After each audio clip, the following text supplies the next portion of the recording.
Bismillah, insya Allah pada hari ini saya mau transfer embrio pada 2 orang pasien yang menjalani bayi tabung. Embrio yang kita transfer adalah embrio stadium D5 atau usia 5 hari yang kita sebut dengan embrio blastokis. Embrio blastokista adalah embrio terbaik, embrio yang sudah lolos seleksi di dalam kultur medium sehingga bisa bertahan sampai usia 5 hari. Kemarin saya juga melakukan transfer embrio pada 2 orang pasien. Total 2 hari ini ada 4 orang pasien yang kita transfer embrio dan sama-sama embrio stadium D5 atau blastokis. Sebenarnya proses bayi tabung kalau kita lihat tidak begitu rumit persiapannya. Persiapan pertama adalah screening pada istri dan suaminya.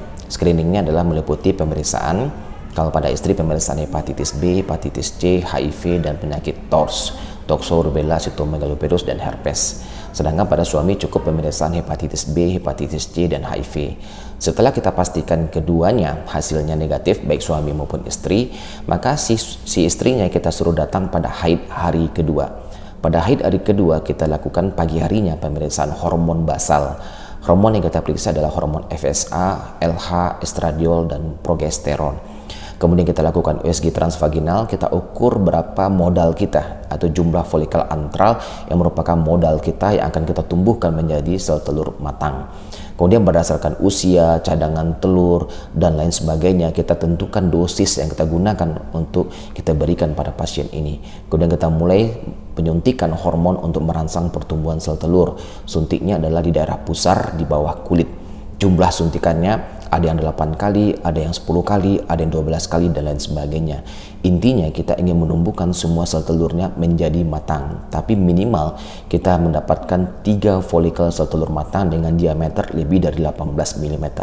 Kalau kita menemukan minimal 3 folikelnya sudah matang, kita berikan penyuntikan hormon Ovidrel. Hormon Ovidrel adalah hormon ACG rekombinan, fungsinya untuk men-trigger terjadinya ovulasi dan juga untuk pematangan akhir dari sel telur. Maka 36 jam kemudian setelah penyuntikan Ovidrel dilakukan pemetikan sel telur atau pemanenan sel telur.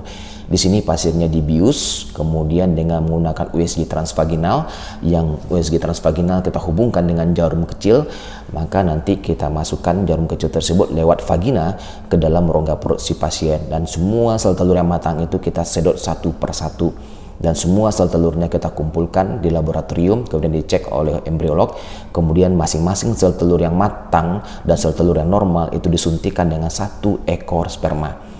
Maka keesokan harinya kita cek apakah terjadi pembuahan atau tidak. Kemudian dikultur sampai usia 3 hari dan 5 hari menjadi embrio usia blastokis. Kemudian baru kita rencanakan untuk transfer embrio, bisa pada saat itu atau di kemudian hari atau pada siklus